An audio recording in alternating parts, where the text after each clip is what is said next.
are you? Welcome to Calorichek. A cold, light rain was falling along the Kobuk River when the old man and the girl came to encounter the heart of a mystery. Archaeologists had found evidence of an old campsite. Some have said the great Inupiat prophet Maniilaq might have come this way, built a winter camp here, trapped for mink and muskrat, then moved on. Nice to be here. Maniilaq was the old man's mother's grandfather's brother. The elders say he predicted the coming of the white man and airplanes and the rise of cities long before such things were known. He told there would come what he called seasons of light, when the lives of the people would not be so hard. The meaning of Maniilaq, the name, this man must have been named after those, what they call high mountains above Shungnak and Kobuk, that tributary that goes into Kobuk River, what they call Maniilaq River, and that Maniilaq River headed up to those mountains, what they call Maniilaq Mountains.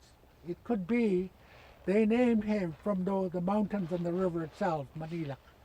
But seems like he was very popular person, according to what the people say about him. He is a prophet and he can predict times where that's supposed to be taking place many years later. So we understand that somewhere he get the power from, nobody knows, but seems like he's getting the power to that pole. Every night when he set up his camp, he will set that pole straight up and let it stand there all night until he's ready to go next day. So seems like some people might say that he had power from up above. The girl's name is Grace Kirk. Although not related to Maniilaq, she is a spiritual descendant, for she works in a community of healing that bears the old prophet's name, Maniilaq. The Maniilaq Association, one of the most unusual and responsive healthcare centers in the world, where seasons of light are a promise made and a promise kept to the people of the Northwest Alaskan Arctic.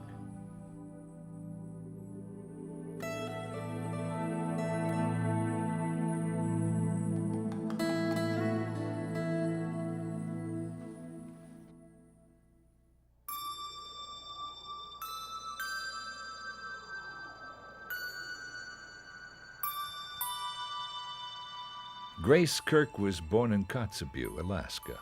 Her father was a reindeer herder. The old trading center is 26 miles above the Arctic Circle. In winter, the day is short, and temperatures can fall to 50 below. Storms sometimes howl at the houses huddled by the sea. In summer, there are no trees to cast shadows down from a sun that never sets. Life is not always easy here. Most of the people who live in Kotzebue still depend on the earth and the sea for their survival. They also depend on Grace Kirk and the other physicians, nurses, therapists, and healthcare professionals who gather here each day at the healthcare center named after a mountain, a river, a man, a legend. In the Inupiat language, Maniilaq also means no money. It is an appropriate name for a non-profit organization serving communities in which cash was only recently introduced.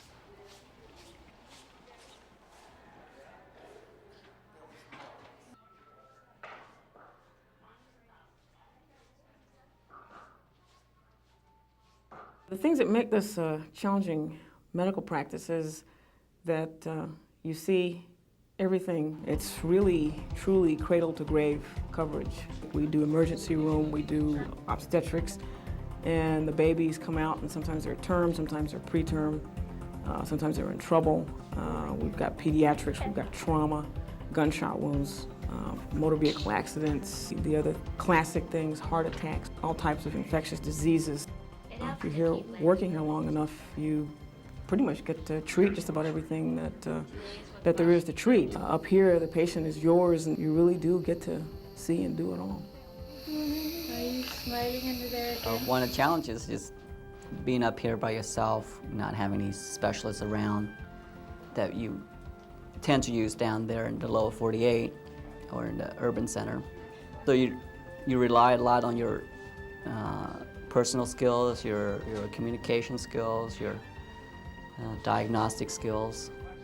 We have about 8,000 people in the region, but we have 4 mental health clinicians. Well, Clara, what brought you into the crisis center? Because of that, we're not specialized, we're generalists. So I've gotten a wide range of experience here that I would never have gotten anywhere else. Because I do see so many different types of clients, from little kids to old people to families to couples, offenders, victims, all sorts of different people. So you're thinking about really making a change, doing something different? It can be hard, it can be difficult in that you work all day and maybe well into the night, and there's a medevac and a doctor is needed to hop on a plane with a patient, a small plane, in the middle of the night in a light snowstorm to fly to one of our villages.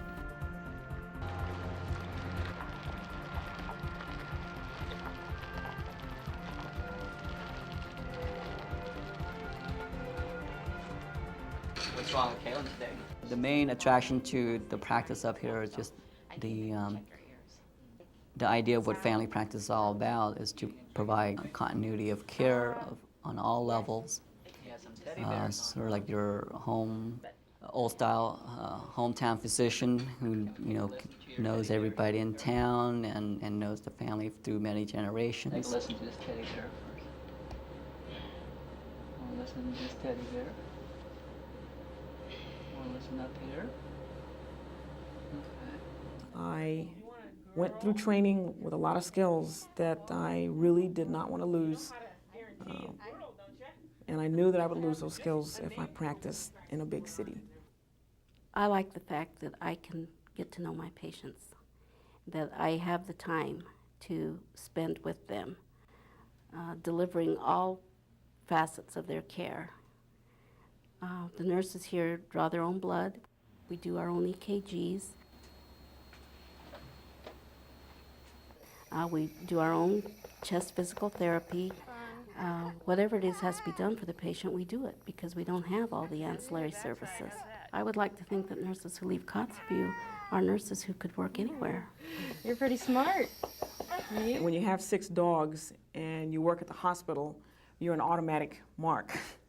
And so once it was discovered that I, in the middle of the night, would come rushing in to sew up a dog or splint a broken kitty's foot, I became an unofficial vet. I'm not gonna like this at all. Because actually they get around fine with 3 legs. Maniilaq is more than a modern 80,000 square foot medical center. It is a tribal non-profit organization dedicated to improving the lives of the 8,000 people who live in Kotzebue, the 10 villages of the Northwest Arctic Borough, and the village of Point Hope on the coast to the north. The Maniilaq Health Center includes a 17-bed hospital, an outpatient clinic, a dental clinic, an eye clinic. Is it more tender there, or is it more tender right there? And a clinic for the special needs of women and children. The Maniilaq Association also operates divisions that focus on the mental health of individuals and families in the region. It offers counseling and family services, operates a children's home, a women's crisis center, a senior citizens cultural center. 2, 3, really high. Give me about 20 minutes and I'll be there, okay? Thank you very much. Maniilaq's Tribal Services Division promotes tribal self-sufficiency and works to protect the subsistence rights of Native people. The Tribal Services Division is also committed to a host of educational programs and programs to improve housing and quality of life in the villages. Does it hurt right now, or does it ache, or is it sore? The people in the community that we treat, for the most part, are people that have lived here all their lives. Remember, you broke this with that snow machine. It's a small community and everyone knows everyone really, really well. And so the very nice thing about being here is after you're here for a while, you get to know everybody too. You just kind of feel like you're all in the same family. Hi, Ella. I heard you're out of fish and meat. Oh! Personally, I found the community extremely open to me. They've Caribou liver. Oh, great. basically just opened their arms and they've taken me in like, you know, just like a long-lost friend. I guess they've just accepted me because I've accepted them. There are two totally unique aspects to the delivery of health care in Alaska. One involves the remarkable skills of the tribal doctor. The other is the work of the community health practitioner, volunteers and professionals who are the front line of health care in the isolated villages of the Arctic. Villages where the nearest doctor is hundreds of miles away. Grace Kirk is head of Maniilaq's Community Health Practitioner Program. There were doctors from Bethel, from Nome, from Kotzebue, who decided to bring in some volunteers to train them a little bit on healthcare, simple things, vital signs, what to look for, and eventually the aides began seeing more patients, seeing different varieties of patients. The community health practitioners are the eyes and the ears of the physician. I got 35-year-old female. The communication between the two are fairly frequent. See if she needed medicine. Okay, the diagnosis on this patient's then Basically, going to the community health practitioner can start IVs, can administer oxygen, sometimes by default deliver babies. It's too much. Yeah, actually, some of these ladies deliver babies, and then eventually in their life, that child or that adult passes on. Okay. And in some cases, they help prepare the bodies for burial. They're pretty much it. They're sort of the whole health facility for that small community. I didn't drink any coffee this morning. Among the Inupiat are men and women who possess a gift for healing. Their traditional skills and knowledge have been passed down generation to generation since the time of the most distant elders. But I'm going to put pressure down here. There, see? Now that's where the pain was coming from. Yeah. Dorcas Rock is a tribal doctor who works side by side with the Western-trained healthcare professionals of Maniilaq. So don't get uncomfortable.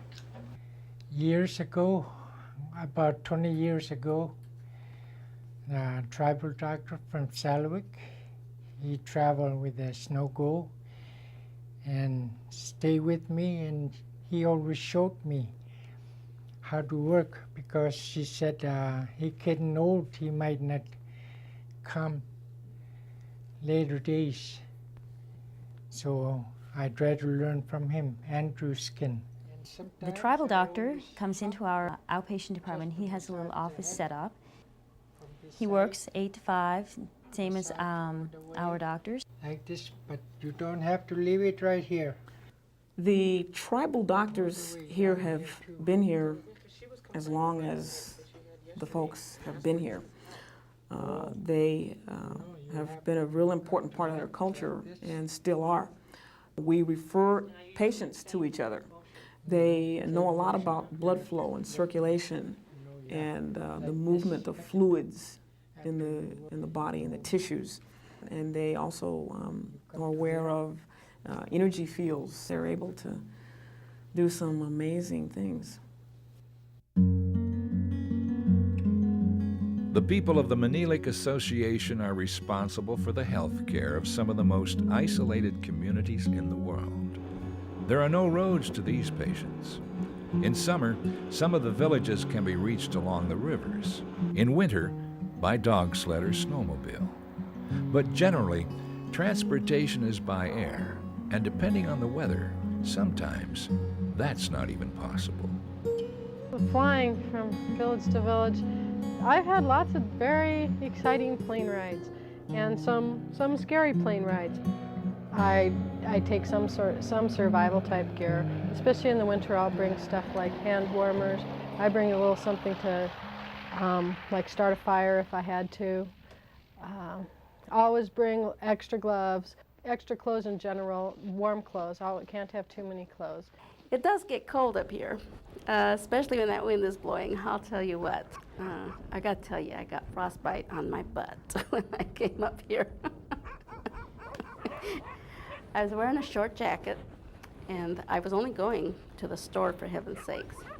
But when I got home, that's where I was frostbitten. So you have to be flexible, you have to go with the flow. We spend the night.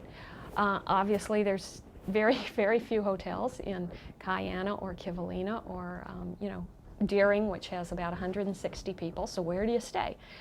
Well, if the clinic is not full up, we can stay at the clinic. So we bring our sleeping bags and our gear.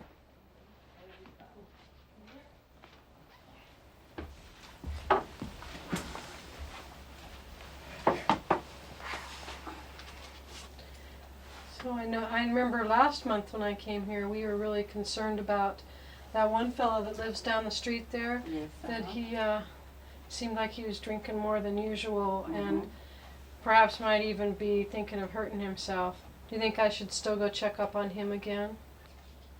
Yeah, I think so. I think it's a better idea for you to talk to him and reassure him, and because us, we can't very well go to him and say something to him. I think it's better for you to talk to him. I'll go down and see him. Okay.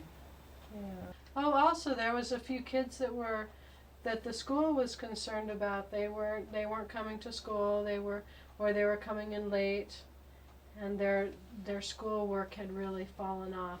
I should go look in on them too. Okay, you can talk to the parents. They've been staying up late playing bingo, and maybe the parents been drinking a lot, and you need to talk to the parents and reassure them for them to go to school on time. And for you, I think it's better for you to talk to the parents about it. Okay, I'll do that. I'll go meet with the parents and see what they think. Okay. Before I meet with the kids. We see everybody in each of our villages, so it really runs the whole gamut of things. I have people that are chronically mentally ill, what most people would think of with mental illness, like schizophrenia or bipolar disorder, major depression, people with those sorts of illnesses. But then also I see families, people with family problems. Oh, and then we also get people referred to us from the court for like anger management, that sort of thing, or other kinds of offenders. They go up there for about a week at a time and do all their fishing and cutting.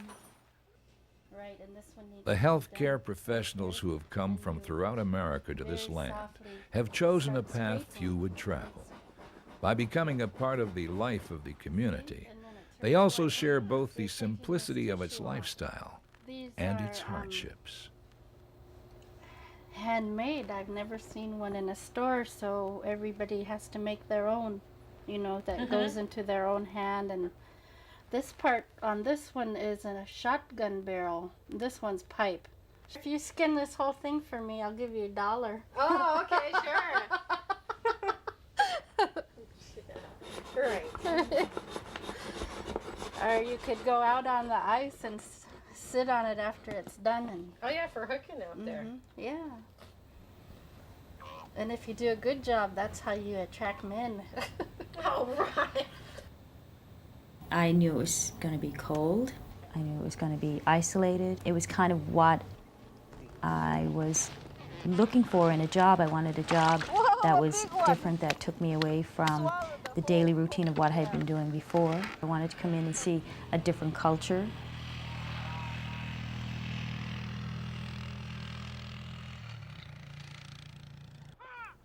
We've found that the types of people who tend to do well here are folks that are adventurous. So folks that have a lot of interest in seeing and doing and learning about a lot of new and different things do really well here.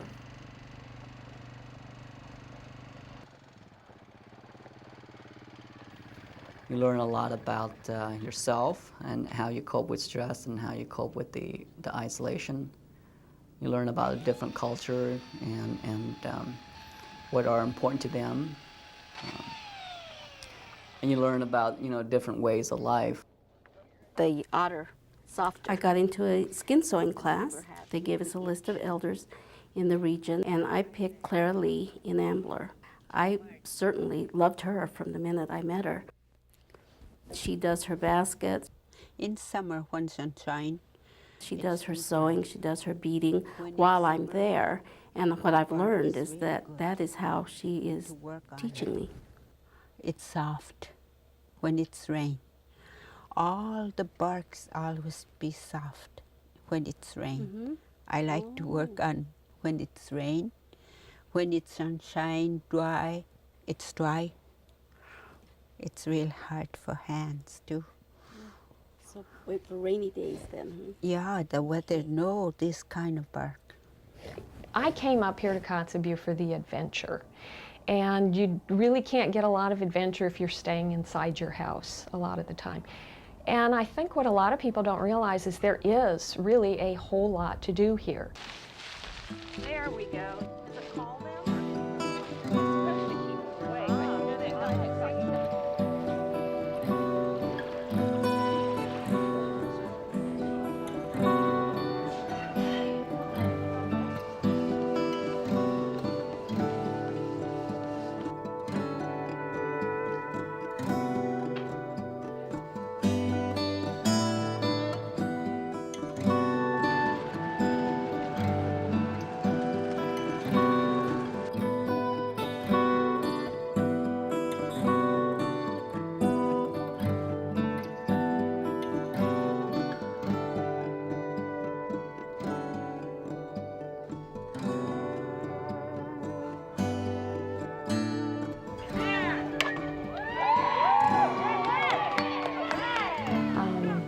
No, we don't have malls, we don't have movie houses, we don't have a lot of museums, we have one.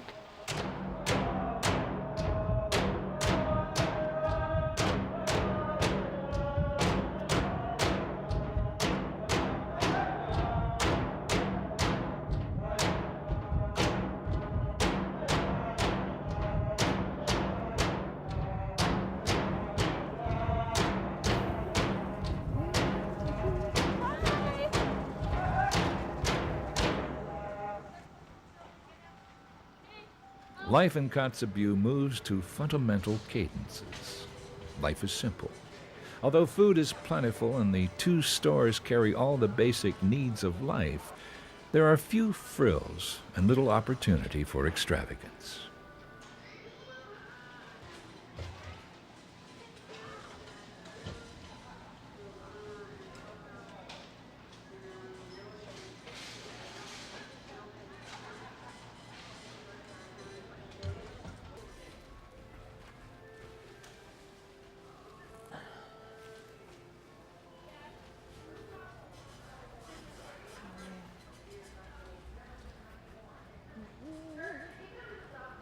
We have beautiful housing. I have a 2-bedroom, 2-story apartment. They're in almost like a townhouse arrangement, beautifully furnished, lots of windows. There's long, wide windows in the place, so they're fairly bright. They're just really nice, comfortable places to call home.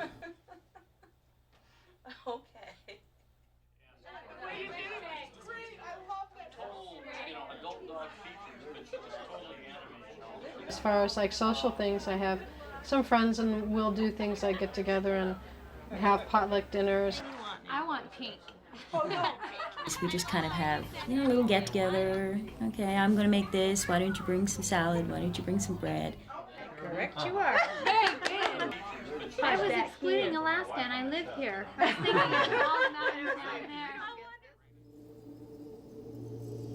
If you're a person who needs a lot of outside diversions and can't make your own, this is not a place for a person like that to be happy in. So there's a lot of the idea that the adventure is at least why I'm here. And I think from talking to other friends, that's why a lot of people end up being here, because It's a unique adventure.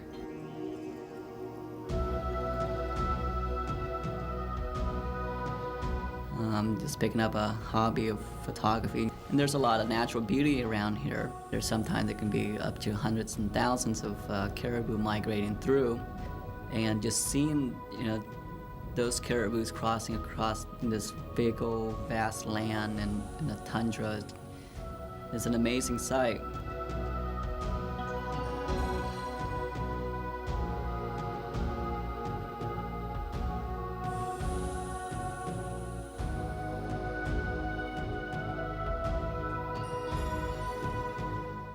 I like the weather. I love the country. I think the country around here is just beautiful, like nowhere else in the world. It's very wide open and expansive, and it goes for miles and miles without any evidence of people. Plus also, of course, the country, there's all the wildlife. There's black bears and brown bears and swans, and all kinds of other birds like cranes and lots of ducks. And there's lots of fish and caribou and moose.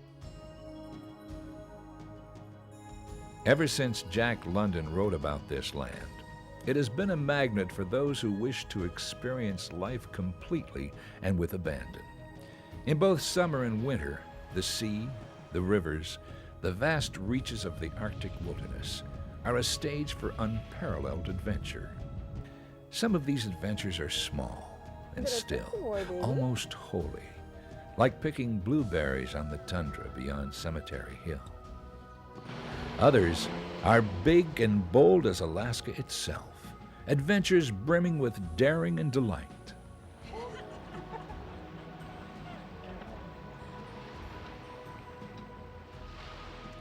Is it more clear? There is an inner adventure here too, a feeling that your life is making an important difference in the lives of a beautiful people, that they are better because of your coming, and you are better because you came.